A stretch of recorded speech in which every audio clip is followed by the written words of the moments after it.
नमस्कार दोस्तों यूएस और ईरान के बीच में जो समझौता होने वाला है, ऐसा लगता है कि इसमें जो सबसे बड़ी रुकावट है वो लेबनान की वजह से होने वाला है, क्योंकि लेबनान में हिजबुल्लाह और हिजबुल्लाह का बड़ा दुश्मनी है इजराइल के साथ। आप सब जानते हैं कि रिसेंटली इजराइल ने इन्वेजन किया था, मतलब जो सदर्न पार्ट है लेबनान का वहां पर ऑक्यूपाई कर लिया और अब वहां से वो विड्रॉ करने के लिए रेडी नहीं है। आप देख सकते हो खबर, Israel will not withdraw from Lebanon what Netanyahu told Trump on US Iran peace deal. तो क्या इसकी वजह से जो यूएस ईरान के बीच में पीस डील, यहां पर इनफैक्ट आप सब जानते होंगे एक एमओयू साइन होने जा रहा है 19 जून को, और उसके बाद 60 डेज का वक्त मिलेगा, उसके बाद जाकर यहां पर जो पीस डील है वो साइन की जाएगी। लेकिन क्या उसके पहले ही ये सारी चीजें टूट जाएंगी? लेबनान में चल क्या रहा है, इजराइल क्या चाहता है, वो सब कुछ मैं आपको वीडियो में बताऊंगा। चलिए आगे बढ़ते हैं, लेकिन उससे पहले आप सबको बता दूं, स्टडी आईक्यू पर इस समय किसी भी यूपीएससी कोर्स को लेने पर 50% का फ्लैट डिस्काउंट मिल रहा है। आप सब जानते हैं कि प्रीलिम्स का रिजल्ट आ चुका है।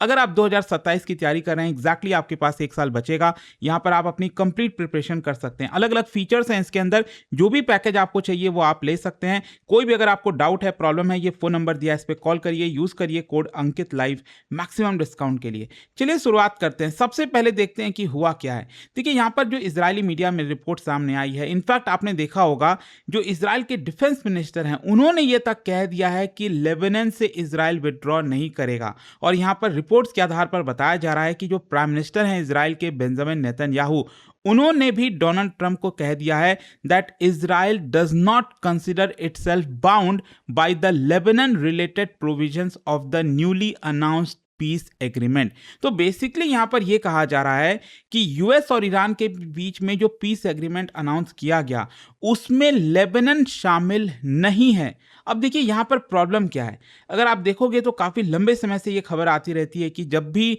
इजराइल और ईरान के बीच में प्रॉब्लम होता है तो लेबनान में जो हिजबुल्लाह है वो यहां से इजराइल के नदन साइड पर अटैक करना स्टार्ट कर देता है। तो इजराइल को हमेशा से यह लगता है कि जो हिजबुल्लाह है वो उसके लिए बड़ा सिरदर्द है। मतलब वो किधर देखे, क्या वो नीचे हमास को संभाले, उधर ईरान को देखे, और फिर ऊपर से नदन साइड से जो हिजबुल्लाह है वो भी अटैक करता रहता है। तो इजराइल हमेशा के लिए यहां पर इसका एंड चाहता है, और इसीलिए आप देखोगे तो इजराइल ने रिसेंटली यहां पर लिटानी रिवर को क्रॉस करके, आपको याद होगा इनफैक्ट राइट साइड वाले में आप देख सकते हो ये इजराइल और लेबनान का बॉर्डर है। तो यहां पर नॉर्मली क्या होता था, इजराइल जब भी एंटर करता था लेबनान में, वो ये लिटानी रिवर आप देख रहे हो ना, इसके नीचे ही रहता था हमेशा, वो उसके ऊपर नहीं जाता था। इनफैक्ट उसके ऊपर आप देखोगे तो 2001 तक वो था, उसके बाद वो विड्रॉ कर गया था। लेकिन रिसेंटली खबर आई थी कि 900 साल पुराना जो किला है ये लिटानी रिवर के जस्ट अबव आप देख सकते हो ब्यूफोर्ट कासल, यहां पर इजराइल ने ऑक्यूपाई कर लिया।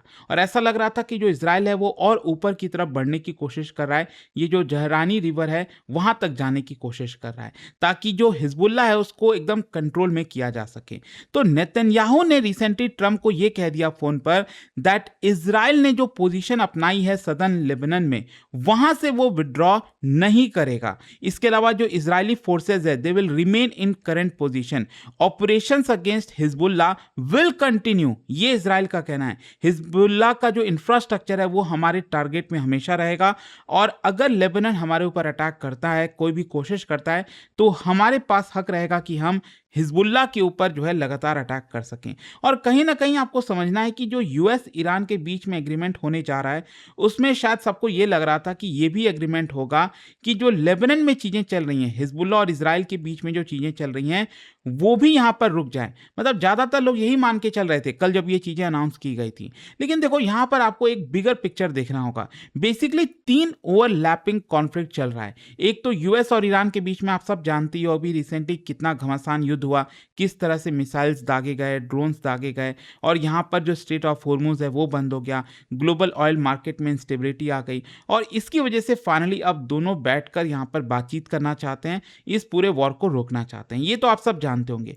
दूसरा इजराइल और ईरान, ये भी आप सब जानते हैं कि इजराइल हमेशा से ईरान को अपना सबसे बड़ा थ्रेट मानता है। इजराइल का ऐसा मानना है कि ईरान का जो न्यूक्लियर प्रोग्राम है वो नहीं चलना चाहिए, बैलिस्टिक मिसाइल डेवलपमेंट को रोक देना चाहिए। जो एंटी इजराइल आर्म्ड ग्रुप्स हैं उसको सपोर्ट करता है ईरान, तो उसको भी हमें खत्म करना है। तो नेतन्याहू जो है वो लगातार मिलिट्री प्रेशर बनाए रखना चाहते हैं ईरान के ऊपर। तो ये एक दूसरा वॉर चल रहा है। और तीसरा यहां पर जो लेबनान है वो पिक्चर में आ जाता है। बेसिकली हिजबुल्लाह, अगर आप देखोगे, एक चीज़ ध्यान रखिएगा, लेबनान में जो सरकार है और जो हिजबुल्लाह है वो दोनों अलग-अलग हैं, ठीक है? ये आपको एकदम क्लियर रहना चाहिए। लेबनान का मतलब ये नहीं कि हिजबुल्लाह, हिजबुल्लाह वहाँ पर है, लेकिन लेबनान की सरकार अलग है, वो दोनों के साथ रिलेशन मेंटेन करके रखना चाहती है, हिजबुल्लाह के साथ भी और इज़राइल के साथ भी। तो हिजबुल्लाह बेसिकली लेबनान में है, जिसको डायरेक्टली सपोर्ट मिलता है ईरान से, जो भी हथियार हैं, पैसा है, and it is considered one of the strongest non state armed groups in the world.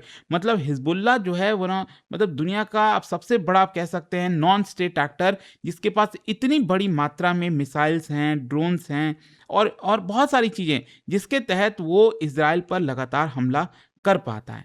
अच्छा, यहाँ पर लेबनान इतना इंपॉर्टेंट क्यों हो जाता है? देखो, इज़राइल के नज़र में क्या है? इज़राइल का आर्गुमेंट हमेशा से ये है कि हिजबुल्लाह जो है वो सदर्न लेबनान का इस्तेमाल करता है। ये जो सदर्न साइड आप लेबनान देख रहे हो, वो हिजबुल्लाह इस्तेमाल करता है ताकि इज़राइल पर अटैक किया जा सके। यहाँ पर जो मिलिट्री इंफ्रास्ट्रक्चर है उसको बिल्ड किया जा सके, नदन इज़राइली टाउन्स को ख़त्म किया जा सके। तो दैट इज़ वाई इज़राइल का ऐसा मानना है कि अगर वो यहाँ से विड्रॉ कर जाएगा, मतलब इज़राइल ने जो पोजीशन अभी ले रखी है सदर्न लेबनान में, अगर इज़राइल अचानक से विड्रॉ कर ले तो इसकी वजह से इज़राइल की पोजीशन वीक हो जाएगी और हिजबुल्लाह वापस से अपने आप को यहाँ पर रीबिल्ड कर लेगा। और एक बार हिजबुल्लाह फिर से रीबिल्ड कर लिया अपने आप को सदर्न लेबनान में, उसके बाद इज़राइल का जो नदन पार्ट है वो हमेशा के लिए खतरे में आ जाएगा। एंड दैट इज़ वाई, अगर आप देखोगे, इज़राइल के जो डिफेंस मिनिस्टर हैं उन्होंने पब्लिकली ये चीज़ कह दी। देखो, नेतन्याहू ने ट्रंप को कहा नहीं कहा, इसको लेकर अभी भी डाउट हो सकता है, लेकिन जो डिफेंस मिनिस्टर हैं इजराइल के, वो तो पब्लिकली कह रहे हैं कि हमने जो पोजीशन ले रखी है लेबनान में, वहां से हम विड्रॉ नहीं करने वाले। अच्छा, अब इन सारी चीजों को देखते हुए लेबनान का क्या कहना है? देखो, लेबनान का ये कहना है कि जो इजरायली मिलिट्री का प्रेजेंस है वो सॉवरेनिटी के खिलाफ है, ये डी फैक्टो ऑक्यूपेशन हो गया। यहां पर रिकंस्ट्रक्शन और जो सिविलियन का रिटर्न है उसमें बहुत बड़ी दिक्कत आएगी। तो कई सारे जो लेबनीज हैं उनको डर यही है कि इजराइल हमेशा के लिए यहां पर बस जाएगा और ये पूरा का पूरा जो एरिया है वो इजराइल के अंडर में आ जाएगा। ये लेबनान को डर लगता है और ईरान तो हमेशा से इस चीज को अपोज करता है। ईरान का मानना है कि जो हिजबुल्लाह है वो इजराइल के प्रति एक डिटरेंट का काम करता है, स्ट्रैटेजिक अलाई है ईरान का, and it is part of regional axis of resistance, जिसके थ्रू लगातार इजराइल पर प्रेशर बनाया जा सकता है। And that is why Iran Hezbollah को एकदम सपोर्ट करता है और चाहता है कि जो इजरायली मिलिट्री का प्रेजेंस है लेबनान से वो वहां से हटाया जाए। अच्छा, अब क्वेश्चन ये आता है कि जो यूएस और ईरान के बीच में डील हुआ है, मतलब डील तो क्या हुआ है, जो मैंने आपको बताया कि अभी 19 जून को यहाँ पर एमओयू साइन होगा और उसके बाद 60 दिन का वक्त मिलेगा। अगर सब कुछ ठीक रहा, सब कुछ फाइन रहा, तो 2 महीने के बाद यूएस और ईरान के बीच में फाइनली डील हो सकेगा। और इस डील में देखिए क्या है, एक तो दोनों के बीच के में वॉर रुक जाएगी, जो स्टेट ऑफ हॉर्मुज है वो वापस से ओपन होने जा रहा है फ्राइडे को, यहाँ पर रीजनल एस्केलेशन जो है वो फर्दर नहीं होगा, 60 डे का डिप्लोमेटिक प्रोसेस मिलेगा, एंड नेगोशिएशन जो भी कुछ होंगे न्यूक्लियर प्रोग्राम को लेकर, क्योंकि देखो न्यूक्लियर वाली ऐसी चीज़ें हैं ना जिसको लेकर सहमति बन पाएगी नहीं बन पाएगी कोई कह ही नहीं सकता, क्योंकि ईरान का कुछ और मानना है, यूएस का कुछ और मानना है। तो ये सारी चीज़ें हैं, लेकिन जहाँ तक सवाल है कि क्या इस डील में लेबनान का भी कंपोनेंट है, देखो ये बहुत ही कंट्रोवर्शियल है, क्योंकि यहाँ पर अगर ऐसी चीज़ें हो रही हैं तो ईरान तो ये मानकर चलता है कि अगर हम डील करेंगे यूएस के साथ, पीस डील करेंगे, तो उसमें लेबनान का भी पार्ट होगा। मतलब ये मानना पड़ेगा इजराइल को कि डील के बाद इजराइल हिजबुल्लाह के ऊपर अटैक नहीं कर सकता, उसको लेबनान से विड्रॉ करना पड़ेगा। ऐसा एक प्रकार से ईरान का मानना है, लेकिन यूएस और जो इजराइल है उसको दूसरी तरह से देखते हैं। अच्छा, यहाँ पर एक चीज़ समझिए, नेतन्याहू ने लेबनान का जो क्लॉज है यूएस ईरान के पीस डील में, उसको क्यों रिजेक्ट किया? एक तो क्या है ना कि बफर जोन क्रिएट करना चाहता है इजराइल, मतलब इजराइल चाहता है कि कम से कम ये जो लिटानी रिवर है और यहाँ से ये वाला जो पार्ट है इंटरनेशनल बॉर्डर, ये एक बफर जोन की तरह काम करे, हिजबुल्लाह यहाँ पर एंटर ना कर सके, क्योंकि यहाँ पर अगर वो एंटर करेगा तो वो नदन इजराइल पर आसानी से अटैक कर सकेगा। तो एक तो बफर की जो स्ट्रैटेजी है, दूसरा डिस्ट्रस्ट, मतलब इजराइल ये कह रहा है कि हम हिजबुल्लाह पर विश्वास नहीं रख सकते, अगर हम यहाँ पर विड्रॉ कर जाएंगे तो क्या गारंटी है कि हिजबुल्लाह वापस से अटैक नहीं करें। तो हम चाहते हैं कि यहाँ पर ये हम बने रहें, जो पोजीशन हमने ले रखी है उसको हम बरकरार रखेंगे। और डोमेस्टिक पॉलिटिक्स भी है, देखो इजराइल में क्या इलेक्शंस आने वाले हैं और नेतन्याहू के ऊपर ऑलरेडी क्रिटिसिज्म चल रहा है कि वो एक प्रकार से अच्छे से लड़ाई नहीं कर रहे हैं। कहने का मतलब हिजबुल्लाह पर, ईरान के ऊपर जिस तरह से अटैक करना चाहिए, जिस तरह से उनको ख़त्म करना चाहिए था, वो नहीं कर पा रहे हैं। और सोच के देखो, अगर इजरायली फोर्सेस यहाँ से विड्रॉ कर जाती हैं तो अगेन नेतन्याहू को जवाब देना पड़ेगा कि आपने इतना अच्छा स्ट्रैटेजिक गेन अपनाया था, आप क्यों वहाँ से विड्रॉ कर रहे हो। तो ये आपको एक एंगल देखने को मिल रहा है। लेकिन दूसरी तरफ अगर आप देखोगे, जो डोनाल्ड ट्रंप है वो काफ़ी फ्रस्ट्रेट हो गए। इनफैक्ट आप देख सकते हैं इस तरह की खबरें आई थी, Trump fumes at Netanyahu as Israel strikes Lebanon. यहाँ पर ट्रंप का ये कहना है कि मैं तो यहाँ पर वॉर को ख़त्म करने में लगा हुआ हूँ, स्ट्रेट ऑफ हॉर्मुज को ओपन करने में लगा हुआ हूँ। मतलब अब देखो, अमेरिका में भी तो इलेक्शन आ रहे हैं, मिड टर्म इलेक्शन आएगा, तो उस समय भी यहाँ पर ट्रंप को जवाब देना पड़ेगा, क्या कहेंगे। तो इसीलिए ट्रंप की प्रायोरिटी यहाँ पर यह है कि जल्द से जल्द वॉर को ख़त्म किया जाए, हॉर्मुज को तुरंत ओपन किया जाए, ऑयल के प्राइसेस कम हो। इनफैक्ट आपने देखा होगा, खबरें आ रही हैं कि $85 पर बैरल के नीचे चला गया है क्रूड ऑयल। डिप्लोमेटिक अचीवमेंट की तरह ट्रंप दिखाएंगे दुनिया भर में अमेरिकन लोगों को कि देखो हमने कितना बड़ा अचीवमेंट हुआ है। इनफैक्ट काफ़ी बड़ा लॉस हुआ है ये अमेरिका के लिए। अमेरिका कहीं मुंह दिखाने के लायक नहीं है, ये हालत हो गई है। सबको पता है ट्रंप बड़ी बड़ी बातें कर लें, कुछ कह लें, लेकिन इस वॉर की वजह से अमेरिका के इमेज को जो धक्का लगा है ना, मतलब कैसे वो रिकवर कर पाएगा किसी को नहीं पता। लेकिन दूसरी तरफ जो नेतन्याहू हैं, उनकी प्रायोरिटी अलग है। नेतन्याहू का कहना है कि देखो, जो भी डील करना है करो ईरान से, लेकिन हिजबुल्लाह को इससे बाहर रखो, क्योंकि हम तो हिजबुल्लाह के ऊपर अटैक करेंगे, अगर हम नहीं करेंगे, अगर हम लेबनान से विड्रॉ कर जाएंगे तो ये हमारे लिए मुसीबत हो जाएगी। यूएस तो चुपचाप अपना जाकर बैठ जाएगा।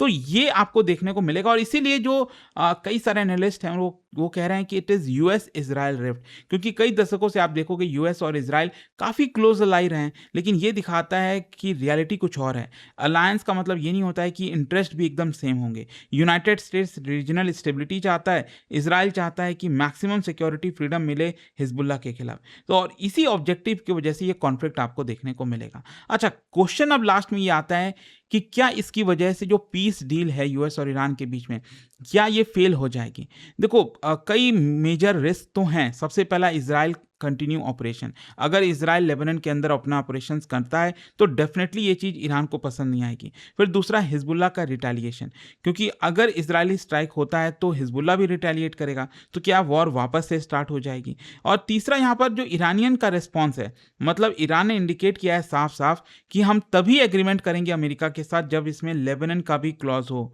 तो क्या वो हो पाएगा, क्या ये सक्सेसफुली चीज़ें हो पाएंगी। और डोमेस्टिक पॉलिटिक्स मैंने आपको यहाँ पर बताई दिया।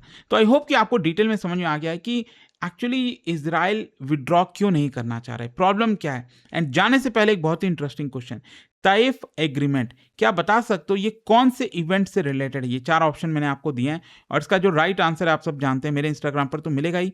वहां पर अगर आप नहीं हो कोई बात नहीं, टेलीग्राम से ले सकते हैं इसका सही उत्तर। और दोस्तों, जैसा मैंने आपको बताया, अगर आप यूपीएससी की तैयारी कर रहे हैं, कोई भी बैच चाहते हैं 2027, 28, 29 कोई भी साल का हो, बस आपको 50% डिस्काउंट लेना है तो फ़ोन नंबर दिया है, इस पर कॉल कर लीजिए, लिंक कमेंट सेक्शन में दिया हुआ है, यूज़ करिए कोड अंकित लाइव मैक्सिमम डिस्काउंट के लिए।